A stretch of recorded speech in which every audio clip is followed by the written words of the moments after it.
And he's like, oh, you don't know? You haven't heard? I was like, heard what? He's like, Green River Killer.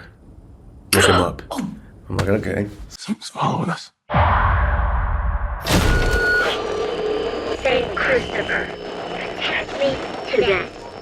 All my travels. Give us your warning sign. If danger is near. Danger is near. Danger is near.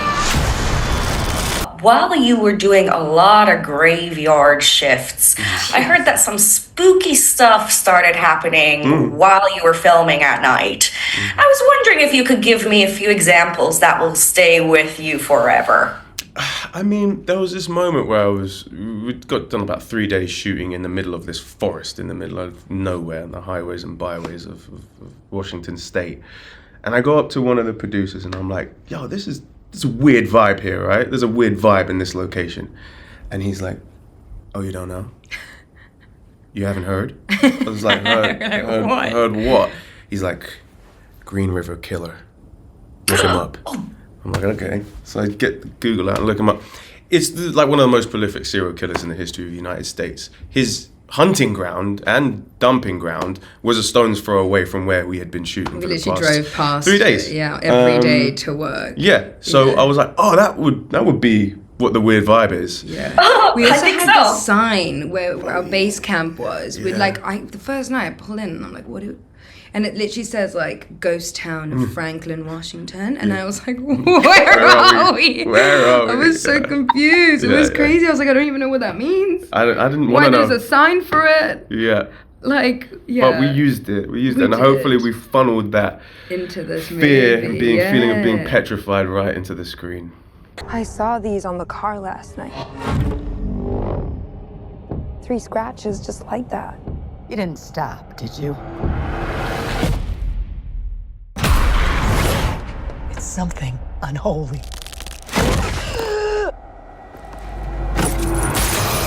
I am going to jump right in to start talking about the passenger himself, the demonic presence. I feel like there was quite an original look to him. First, we see him as a normal human, and then we see him for what he actually is in those jump scares.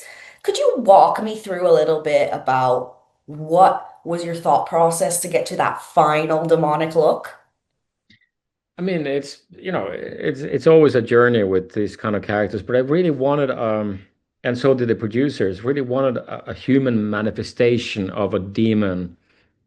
But we started with a script that had more of a elusive presence in a way, that we started working more and more into a real physical presence. And then we started auditioning creature performers and actually eventually some actors, like regular actors, if you will. And one day Joseph Lopez just walks in, and I just love him. I mean, his face is striking, his performance is intense, his presence and his way of being a collaborator. We kind of turn not 180 degrees, but we turn a bunch of degrees to to accommodate the script and write more about him than the way it was initially in the script. So yeah, he has a wonderful face, a really great look by nature. And then we added some makeup and tested a lot of testing to figure out exactly what level we wanted to be at.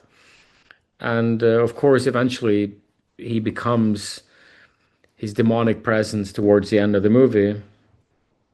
And we needed to expand upon that, but still retain who we've gotten used to.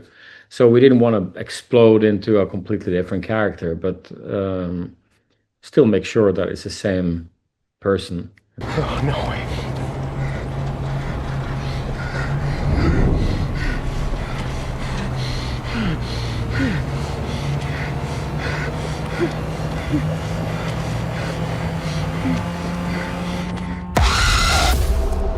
When it comes to horror character development, do you scream in the mirror?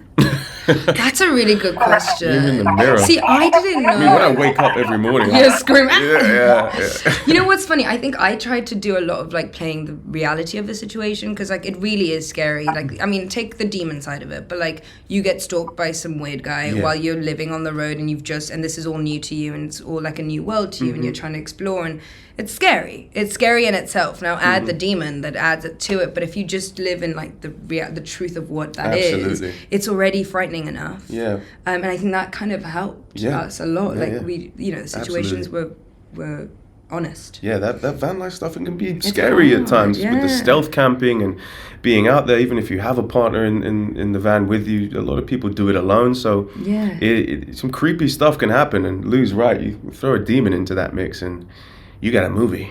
You get an organic scream too. No practice needed. Yeah. There are a few of those in this movie. I will say that. What about if we were in a real situation where you guys are trapped in a van, you're being pursued by a demonic stalker? Out of the two of you, who is the logical thinker who's going to grab a map? And who's going to be the one who would maybe, do something totally wild to survive? It's funny because Lou's very logical, but she definitely has a wild side as well. And I think the same. Yeah, I reckon he'd be like, "Let's just fucking go." Just like your impression of me. Yeah. Like, we'll run it over. Yeah. I think I'd meet it with like physicality and force yeah, first. You would. I'd be like, Lou whoa, would be like, whoa. let's think about this. Like, he's gonna win. He can fight through space and time. But it's kind of funny because I think our characters kind of reflect that quite a bit. I requested like a baseball bat or something. I was like, I want my character to have some kind of weapon, and they were like, what? Why do you need nothing will work against a demon? I was like, just give me a bat at least. Let me try. Doesn't work out so well. No. Yeah.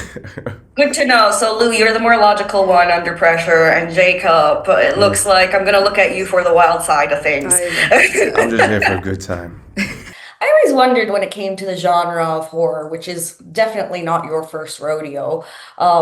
Do you have a particular phrase or words of encouragement when you're trying to tell an actor or actress to scream? I guess boo. No, I mean, sometimes you have to talk actors through the moment, literally on screen, because it's kind of hard to understand what's going to happen but I don't know.